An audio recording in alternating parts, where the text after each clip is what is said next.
Alright, so now we're starting to grind the blade.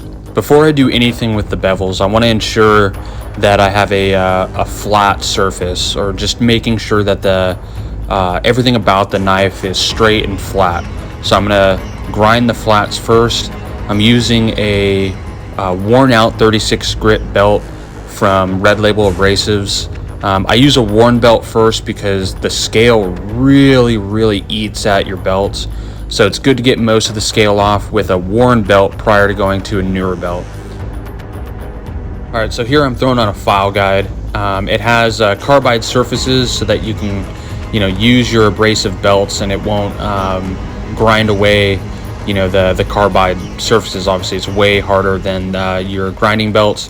This will give you the best chance at having symmetrical plunge lines. And so the grip progression that I'm using is from 36 to 120, and then I go all the way to 220 prior to doing a test etch. So let's do a test etch.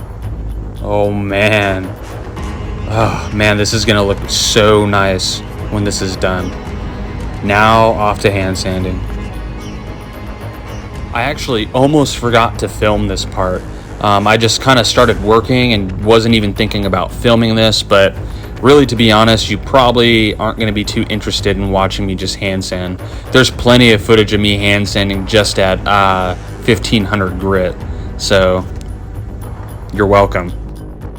But I will go over some of the main tips, I guess, that I have for hand sanding. One of which is one of the most important, and that's having lots of light.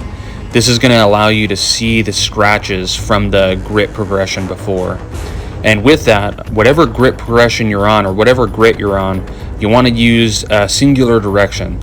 So I'll typically start with going straight along the blade, and then when I hit up the next grit, then I go at a diagonal. This allows me to sand and check at different angles with that light.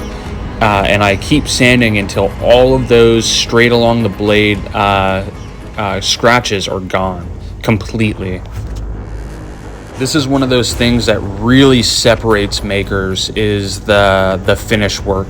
There's a lot of makers out there, especially newer ones, that get very excited about seeing the end product. So they end up speeding through hand sanding and leaving scratches. And especially, it's unacceptable regardless to what blade you're doing, but especially on a blade like this. This is something that I really want to make sure that I do correctly. And so normally, I take my Damascus blades up to 600 grit, and then I'll etch it for about maybe like 5 minutes, and then take it out, hand sand it to 1500, etch it for a couple minutes, hand sand it to 2500, and do it again. But this time, actually, with seeing Kyle Royer, I decided to take it to 1500 grit prior to the etch. After the hand sanding, I'm gonna wash the blade with dish soap, and so that's what I just did. Now it's ready for the etch. I've gotten the best results and the most even etch leaving the blade wet, so I don't wipe it off with anything prior to the etch. Bro, wow, that looks so awesome. Mosaic fire. It's too bad I won't be able to replicate this pattern just because I did it so randomly. But man, this looks so organic and awesome. I'm very pleased with this.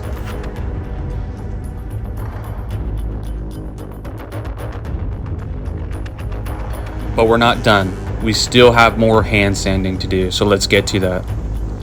Alright, here I'm hand sanding with a 2500. So already I'm seeing the difference between, starting my etch from 600 vise, doing it now at 1500. Way better result. I'm seeing a way more even etch, so I'll probably continue to do it that way. But here I'm taking all the oxides off. All the oxides are gone with 2500 in preparation for the coffee etch. The ferric chloride is just to get the depth that you want in your Damascus. The coffee is what's going to give you your contrast. So right here, I'm going to brew an entire large cup of hot water, And you don't want to do just regular coffee. You want to do instant coffee. That is the big thing. Also, it tends to etch a lot faster when it's hot. But one thing I learned from Mareko Malmasi, he discussed using starting it hot, and then after mixing the instant coffee, putting it in the fridge. He said that's what has given him the best results and the most even etch.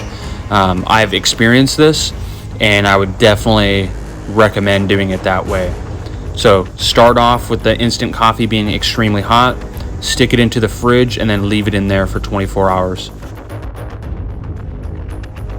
Also, I know that the instant coffee mix has to be extremely strong, but I haven't come up with like an exact ratio that I go with. I just make sure I put more than I think that I need, and it's worked that way. Once I get like something down pat, like an actual formula or ratio, then I'll share that with you guys. All right, here I'm putting it in my fridge, and it's gonna stay there for the rest of the day until tomorrow morning. All right, so it's been 24 hours. Let's take it out of the fridge and let's see what we got. This is always a little nerve-wracking just because we waited 24 hours, and if it didn't etch correctly, we got to do it all over again. But doesn't look like we're gonna be disappointed right now. Let's wash it off and see how it actually looks. So the way that you saw me prep this was how Kyle Royer does it, so I got to give him the credit. And man, this is definitely a level up when it comes to my Damascus prep. So we're done with the blade. Now we just need to wait for the handle material to come in, and then we'll make a frame style handle. So stay tuned for that.